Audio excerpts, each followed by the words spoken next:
Washington and Spokane voters are famously independent, voting for the person and not the party. Voters want to know the person behind the policy.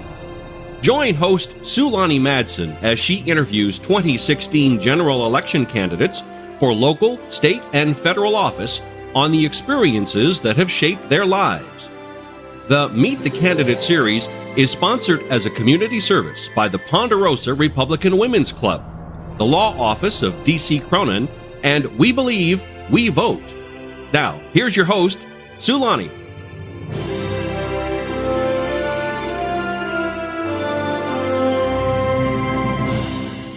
Well, welcome to Meet the Candidate.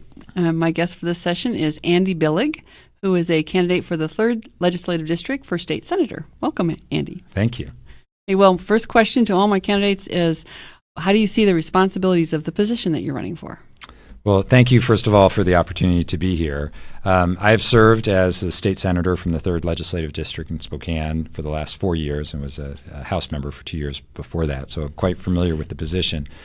And being a legislator has several components. The first is that you help make laws, which is probably the most obvious. And I do that in a way that represents the way that I think best represents our community, because I represent the 136,000 people in my district, but also on behalf of the whole state. And so advocating for specific legislation and also working through the various budgets is a big part of the job.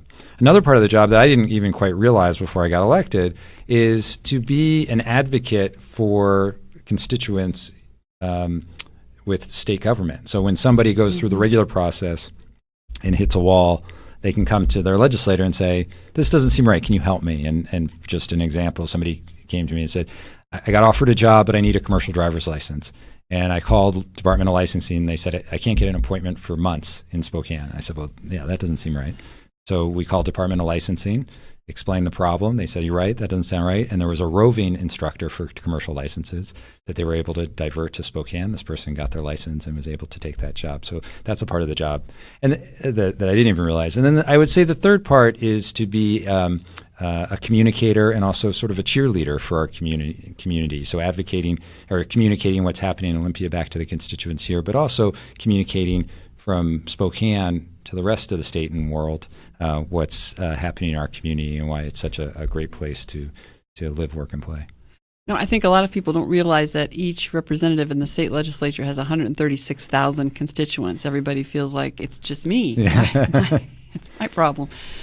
So, so you bring an interesting education and background to the position. Where did you grow up, and where did you go to school? Yeah, I grew up in Maryland and went to college at Georgetown University. Was a government major there, and then came to Spokane to work for the Spokane Indians baseball team, and have done that. So you majored in government, and then you got a job in baseball. Yes, and then came back to government 20 years later. And and so I was the general manager and president of the Indians, and still very involved in the management of the team and a part owner of the Indians as well. Okay. What about your first job experience? That's the informal education is just as important as the formal. Yeah, I've been a business person worked in business for a long time. Started when I was 16 in my first job working at Lowen's Toy Store, which it was my favorite place to go when I was a little kid. And then that I got to work there as my first job, I felt so fortunate. And I also learned a lot about customer service and how to run a successful small business. Is there a particular anecdote at Lowen's I should press you for that was some customer that stuck in your mind? You know, there's one I always tell, especially because I have kids, that I think is so funny, is that people would always come in. It's not particularly a business anecdote, but it's really a toy store. It's really a parenting anecdote, is that people would come in and they say, oh, I need an educational toy for a 4-year-old. And you'd go show them something. You'd say, this is maybe a little bit more for a 5 or 6-year-old, but an advanced 4-year-old might get it. And they go, well, actually, she's only 3, but she's very advanced for her age. Everybody thinks their kid is so much more advanced that they actually need the toys to the next level. So, where all the children are above average? Exactly. Exactly. So what was a pivotal moment that led you back into active politics? Like majoring in government, I see you had an interest, but not everybody decides to give up a a happy life doing something else Yeah. to run for office? I don't know that it was one moment, but I think living in Spokane, I moved here for a job and thought I'd be here for a few years and sort of move on to the next thing in the baseball world, which is where I was working, and really grew to love this community, and it became my home. And after running the Indians for 20 years and thinking, I want to figure out a way to contribute even more to Spokane.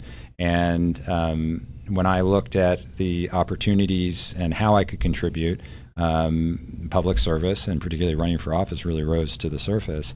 And it was one that I felt matched my skills. And I looked at it and I said, I think I can help the community here.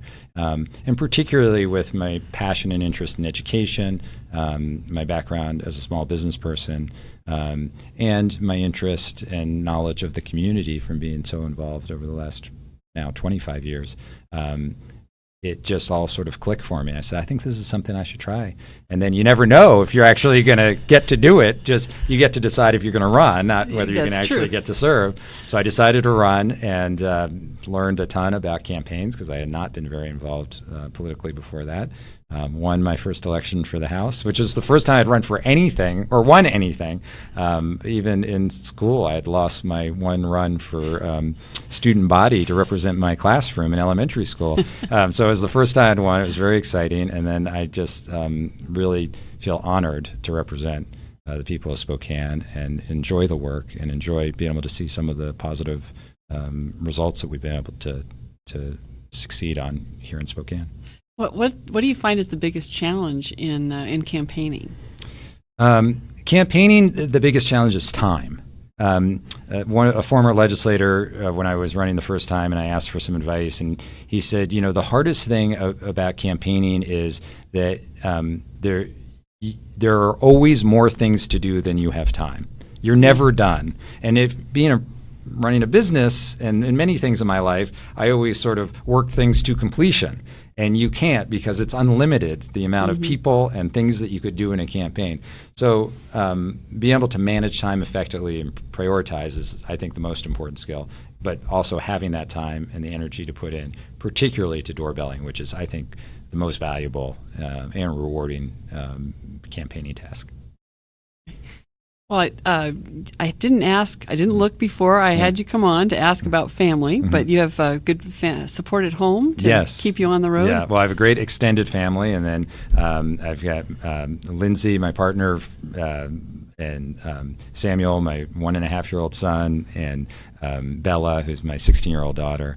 And we have a lot of fun together. I feel great love and support from them and from my extended family. Some of whom are close and some of whom are far, but often come to visit, or that we go visit them. So family's a big part of who I am, and I also would be remiss in talking about family and not talking about the sort of greater family that I feel here in Spokane as well. It's such a warm and welcoming community that took me in 25 years ago, and feel very lucky for that.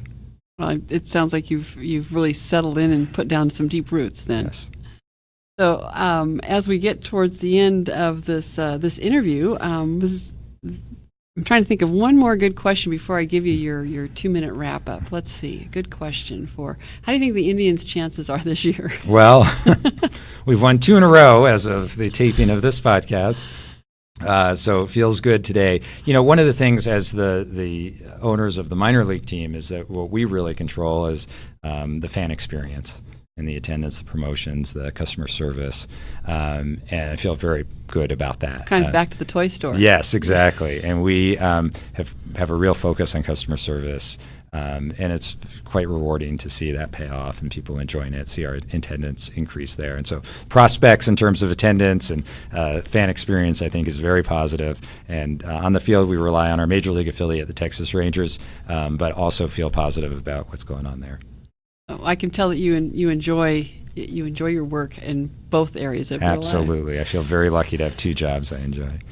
Well, I'll give you the last couple minutes here to answer the question directly. Why should people vote for Andy Billig for state senator representing the 3rd Legislative District? Well, thank you for that question. I'm asking for people to support me based on my record. My record as a a community leader, and also my record as a legislator in being able to deliver results for Spokane.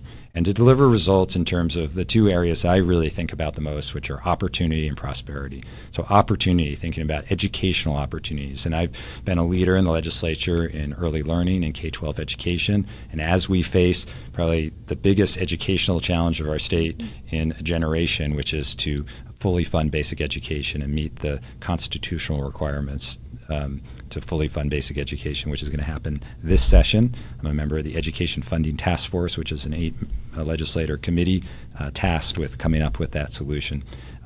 So opportunity in terms of education, whether it's early learning, K-12, or higher education, I think I've got very strong credentials based on the work that I've done. And then also my work to build prosperity for Spokane. And that comes in a lot of different forms as well. Things like passing a transportation investment package that is going to build the North Spokane Corridor, the U-District Bike and Pedestrian Bridge. These are things that create construction jobs now, but also build the foundation of our economic success and prosperity for years to come. So when I look at opportunity and prosperity, which I think are two of the most important values that we can work on here in Spokane, I think I've got a really strong record to stand on. So I ask people to look at that.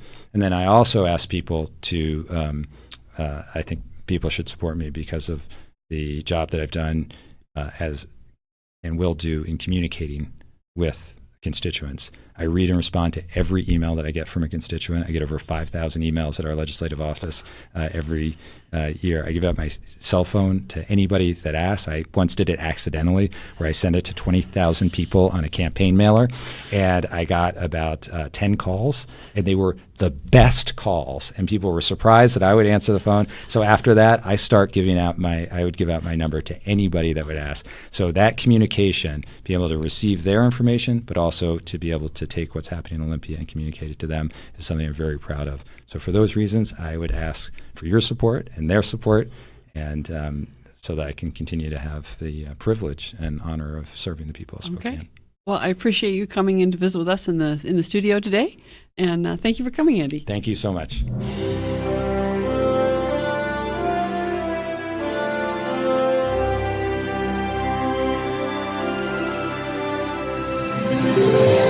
Meet the Candidate is produced in Spokane, Washington by SpokaneTalksOnline.com, which is solely responsible for its content. The Meet the Candidate series is sponsored as a community service by the Ponderosa Republican Women's Club, the Law Office of D.C. Cronin, and We Believe, We Vote. All Meet the Candidate conversations are posted on our YouTube channel, posted as a podcast on our website, and will be featured in our 24/7 live stream. Find us at SpokaneTalksOnline.com.